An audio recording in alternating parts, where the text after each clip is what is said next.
Hello and welcome to Speak PR. My name is Jim James. This is a podcast for business owners to unlock the value in their company by using great PR tools and technologies.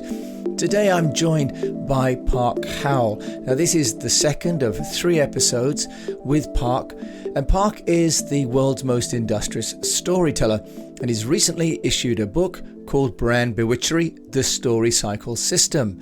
Now in his book he talks about how authors are entrepreneurs, and how as entrepreneurs we can break our lives into chapters. But there's also some formulas that we can follow, including heroes, stakes, antagonists, disruptors, mentors, joiners, and so on. Taking a leaf out of Hollywood, Park Howell shares with us how we can build great narratives for our businesses. So let's listen to Park share more about the story cycle system. So now you start thinking about leaping into Act 2. And Act 2 is where the conflict, the problem really arises. And I call that disruption. Chapter 4 is disruption. What has happened in your audience's, your customer's life that has disrupted their world and has shaken them out of status quo thinking? Because if they're in status quo thinking, they're going to buy from the lowest price, your commodity. You want them out of that mindset and into things have changed, and we're here to help you overcome that change. And when you deliver on that, you can charge more. You actually build greater loyalty when you deliver on those promises. So in chapter 4 of disruption, you want to get super clear on what has changed in your audience's life. And do you see now, Jim, just with that question there, it makes you get out of your own brain. It makes you get out of, hey, we build the best widget, and we're the best this, and we're the best that. Nobody cares unless you demonstrate that you understand and empathize with what your customer actually wants, the problem you solve for in that disruption phase. Now, the trick with storytelling is it's not just you have a problem to overcome, but the universe starts pushing back whenever you go in to try to fix a problem. It actually gets worse quite often before it gets better. So let's use that dynamic, and that is chapter 5 I call villains, fog, and crevasses. So what you know, the competitive forces that you're up against, both externally and internally with your villains, and this could be literally actual competition out there, or it could be not enough time, not enough money. I don't have a boss that's bought into it yet. You got to think about all these things, and then regulations, for example. NGOs, any of that, and then internally, what's going on in their heads? What are they fearing? What is that voice is telling them, no, don't do this, to really understand this? And by the way, you can use, and I highly recommend that you use the story cycle system on yourself and answer all these questions relative to yourself, and use it on your business and answer it relative to your business. And of course, use it on your customers and answer it there. You will find these worlds will start melding together, but you will have a much better understanding and empathy for your audience. And I say, words create worlds and stories connect them. That's when you tell these true stories about the real world impact that you make in their lives. So you've seen where we in Act 1 is all set up. You're introducing the protagonist, the backstory, the setting of what you do and what they're looking for, what they wish for and what they want in life. And then boom, you pull the rug out from underneath them. What has changed that makes you the most dynamic, urgent, relevant offering in the world? So any questions there? In this time of COVID, there's a global disruption, right? So that creates a massive disruption pretty much for everybody in every country. Well, that's a really good example. Let me demonstrate the ABT that we talked about, the and button. Therefore, I did this for a class the other day. Here's how you start thinking this problem solution dynamic, and the ABT is this very simple foundational narrative framework you can use. So just imagine this. I'm going to share it with you right now. We were all looking for the promise of 2020 and what this new decade had in store for us. Right. But COVID struck the world. Therefore, we are reassessing who we are, what we stand for, where our careers are going, and how we can be in service over sales. Setup, problem, resolution. There is very nice. A perfect 3-act story structure that any brander, any marketer, any PR person can use to frame a point and then to go on. And you can use an ABT and tell that in under 20 seconds. And what you're doing, remember earlier when I said you hack through the noise and hook the hearts? You literally are using problem, solution, dynamic, algorithm of story of and, but, and therefore, and is setup, but is problem, therefore is the resolution, to hook into the limbic system.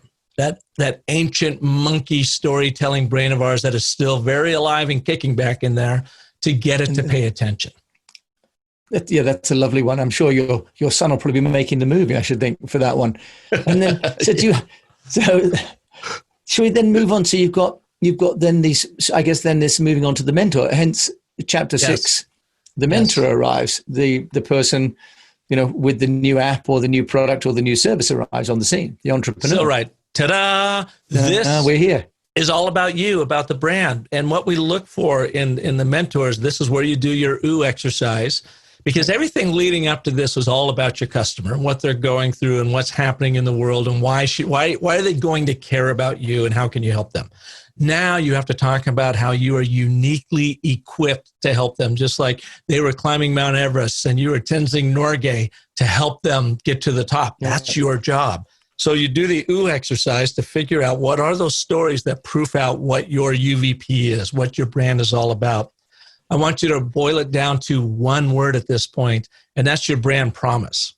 What do you promise that they will get from you emotionally by buying into your product or service? And this is customers, this is employees, this is partners, everybody you talked about earlier. What is that one thread of emotion that they all get by buying in? Right. And then you move on to the next thing is, what is the intrinsic gift? What physically do they get when they go through this? So like Red Bull is a great example. The intrinsic gift of Red Bull is what? They sell a carbonated, terrible tasting carbonated beverage, energy drink. That's what they make. But what do they make happen? Well, I guess in English we'd say liquid courage or energy. Or their tagline, we give you wings. We give you wings right? to take off. So brand storytelling is not about what you make, but what you make happen in people's lives. So I make the story cycle system, and I make a measurable, proven training program that you can physically take and teach your people and use to grow your own brand. Right. But what I make happen is I help leaders excel through the stories they tell. Mm-hmm. So even though you're buying the system, what do you really want? You want to be smart, optimistic. You want to own a room. You want to have the courage. You want to have the confidence. You want to have all these emotional things that come with being a really good storyteller. Okay. And that's ultimately what I'm selling, to excel through the stories you tell. Nice. And then, so is that the victory part? Now what we do is, think of Act 1, the setup of backstory, heroes, and stakes.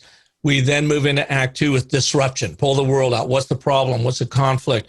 Then Chapter 5 is the villains, fog and crevasses. How do we amplify this pain? And what are they really up against that we know is just like life or death? And now I'm getting melodramatic. Act 6 is how you were there to help them see it through. Right. Act 7 then, or Chapter 6, now we are into Act 3. We have a lot of motion moving on, and these are all kind of blurry lines, but you have this customer journey of what happens next. How do they understand you? Actually, I'm sorry, we are not into Act 3 yet. That comes in victory. We're still squarely in Act 2 because this is where the action is going down.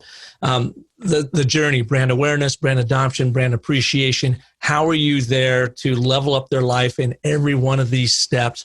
What do you give them of unbelievable value that keeps them coming back in? And that leads then into Chapter 8 of victory is what are your little success milestones? You've got to dial these in, be strategic about what your audiences experience in brand awareness when they first hear about you, brand adoption when they first buy into you, and brand appreciation when they come back for more and they start telling their friends about them. You have to dial in like you're on a journey, the mileposts of successes so that they know that your story is progressing with them. Nice. And then, so you've got the victory where, they come to the Champs-Élysées and they put their arms in there and they've won the Tour de France, for example. Yep. Well, then what about the moral? So think of the moral. This is chapter 9. When you're doing your brand story development, this is about your brand purpose. Why do you exist beyond making money? And you can just start the sentence by saying, my brand exists to help people do what? Again, I'll go back to mine. Mine's really based off my intrinsic gift. The business of story exists to help people live into and prosper from their most powerful stories. A quicker way of saying that is to excel through the stories you tell. Yeah, so that's what I focus on. My job is to connect people with the power stories so that they can connect their world with their audience's world for a better world overall. Use it for good, not evil. But that's what the moral is. Now, that's high-level brand strategy thinking. This is what our brand stands for and what we believe and value, which, by the way, also appear through those 9 one-word descriptors. But you also, as you are telling stories to your customers, you want to make sure you connect their shared beliefs and values with your beliefs and values.